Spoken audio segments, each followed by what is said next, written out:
बड़ी खबर यह कि बीएलए की चीनी सेना और राष्ट्रपति जिनपिंग को सीधी धमकी, बलूचिस्तान को तुरंत खाली कर दे चीन। बीएलए की ओर से कहा गया है, जिनपिंग को ऐसा सबक सिखाएंगे कि वो याद रखेंगे। हमारे टारगेट पर सिर्फ चाइनीज ऑफिशियल्स हैं, बीएलए की ओर से यह भी कहा गया है। A special unit in Majid Brigade has been formed, particularly to attack Chinese officials and its installations in Balochistan. President Xi Jinping, you still have time to quit Balochistan, or you will witness a retaliation from Baloch sons and daughters that you will never forget. तो Balochistan liberation army ने सीधे सीधे Jinping को दी है धमकी कि बलूचिस्तान की सरजमीन को छोड़ दें चीनी नागरिक। अब आपको बताते हैं कि चीन के दुश्मन वो बलोच लेडी फिदाइन कौन थी। दरअसल वो पढ़े लिखे घर से ताल्लुक रखती थी, इंग्लिश बोलने वाली थी और 2 बच्चों की मां थी। जी हां, हैरान हो जाएंगे आप ये जानकारी सुनकर। कौन थी फिदाइन शारी बलोच, ये देखिए। केज जिले के स्कूल में प्राइमरी टीचर थी, 2014 में बीएड किया और 2018 में एमएड की पढ़ाई की। यूनिवर्सिटी ऑफ बलूचिस्तान में ज़ूलॉजी में मास्टर डिग्री हासिल की। अल्लामा इकबाल यूनिवर्सिटी से बाकायदा एमफिल किया। शारी बलोच के 5-6 साल के 2 बच्चे भी हैं। अच्छे खासे पढ़े लिखे परिवार से ताल्लुक रखती थी शारी। पति डेंटिस्ट और पिता गवर्नमेंट एजेंसी में डायरेक्टर थे। और 2 साल पहले जब शारी ने मजीद ब्रिगेड ज्वाइन की तो उसे यह ऑप्शन दिया गया कि वो सुसाइड बॉम्बिंग दस्ते में शामिल ना हो क्योंकि उसके 2 बच्चे हैं। लेकिन उसके बावजूद उसने न सिर्फ मजीद ब्रिगेड ज्वाइन की बल्कि अब इस धमाके को भी अंजाम दे दिया। आइए अब देखते हैं कि बलूचिस्तान लिबरेशन आर्मी ने और क्या कुछ कहा है इस धमाके को लेकर। The motive of our attack was very clear.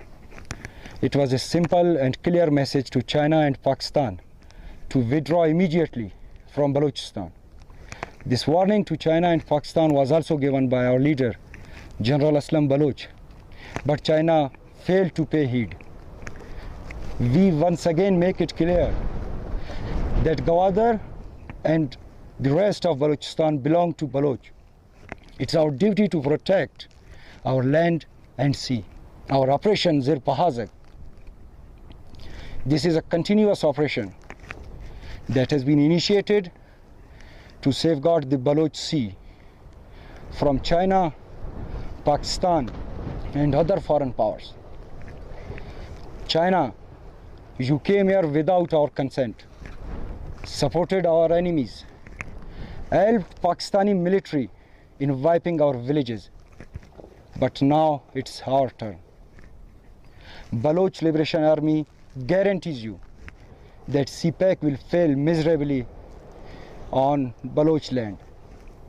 तो हमारे टारगेट पर सिर्फ चाइनीज ऑफिशियल ये क्लियर कर दिया है। और पाकिस्तान में जो कुछ हुआ उसके बाद जिस तरह से चीन की प्रतिक्रिया आई है उससे कुछ गंभीर सवाल भी पैदा होते हैं। आइए उन सवालों पर भी गौर कर लेते हैं। क्या पाकिस्तान आतंकियों और चीन के बीच पिसने जा रहा है? पाकिस्तान की स्थिति क्या ऐसी बनी हुई है? क्या अब चीन को पाकिस्तान की आतंकी फितरत समझ में आएगी? पाकिस्तान ने आनाकानी की तो क्या चीन खुद पाक के आतंकियों पर कार्रवाई करेगा? आतंकियों से परेशान होकर क्या चीन पाकिस्तान में अपना काम, अपना धंधा, बिजनेस समेटने पर मजबूर हो जाएगा?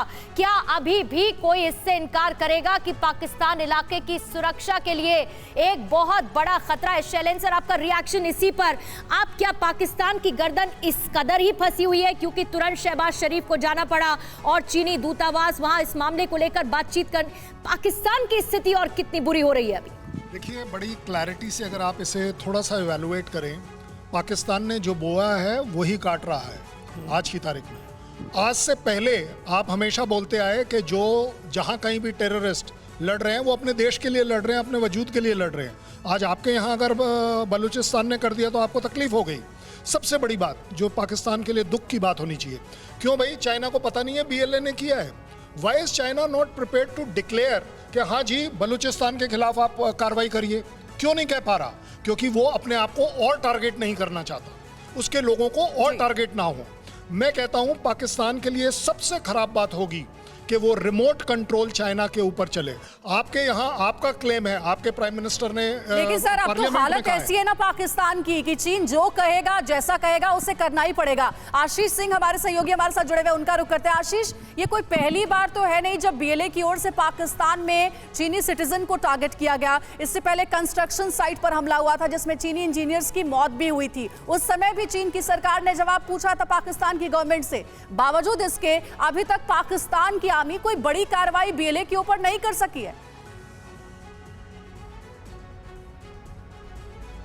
कर भी नहीं पाएगी वो इसलिए क्योंकि देखिए ये कोई पहली बार हुआ नहीं है, लेकिन दो बड़ी बातें हैं। पहला कि कराची में हुआ। बलूचिस्तान में आसान होता है बीएलए के लिए ऑपरेट करना, लेकिन कराची में जाके इस तरह से सुसाइड बॉम्बर का एक्सप्लोड करना ये एक बड़ी विक्ट्री के तौर पर देख रहा है बीएलए। दूसरा, महिला सुसाइड बॉम्बर का इस्तेमाल करना, इसका मतलब ये होता है कि आगे और भी इस तरह के खतरे बीएलए की तरफ से पाकिस्तान और चीन को आएंगे। लेकिन जो बहुत ही महत्वपूर्ण बात है, एक ध्यान दीजिएगा, आपने कब लास्ट टाइम देखा था कि एक देश का प्रधानमंत्री जाता है एक एम्बेसडर भी नहीं, चार्ज द अफेयर्स यानी कि एक्टिंग एम्बेसडर के पास मिलने के लिए। इससे ये तस्वीर आपको दिखाएगी कि कितना पावर होल्ड करता है चीन पाकिस्तान के सरकार के ऊपर। प्राइम मिनिस्टर नहीं जाता है charge the affairs acting ambassador के पास में, जो कि शहबाज शरीफ गए थे।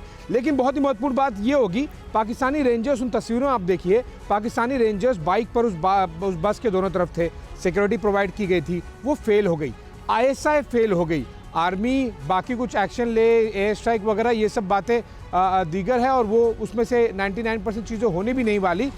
लेकिन पाकिस्तान की सिक्योरिटी प्रोवाइड करने के बावजूद चाइनीज़ नेशनल्स, चाइनीज़ नागरिक और चाइनीज़ इंस्टॉलेशन जो उनका इन्वेस्टमेंट है सीपेक का, वो दोनों ही खतरे में है। और इससे पाकिस्तान और चीन के रिलेशन हमले के बाद बहुत ज्यादा तनाव आगे आने वाले कुछ हफ्तों में, कुछ महीनों में इस हमले के बाद पाकिस्तान और चीन के जो संबंध हैं वो भी खुलकर सामने आएंगे और भी बहुत सारी चीजें आने वाली हैं। परवाह देश की, सोमवार से शुक्रवार रात 10 बजे TV9 भारतवर्ष पर।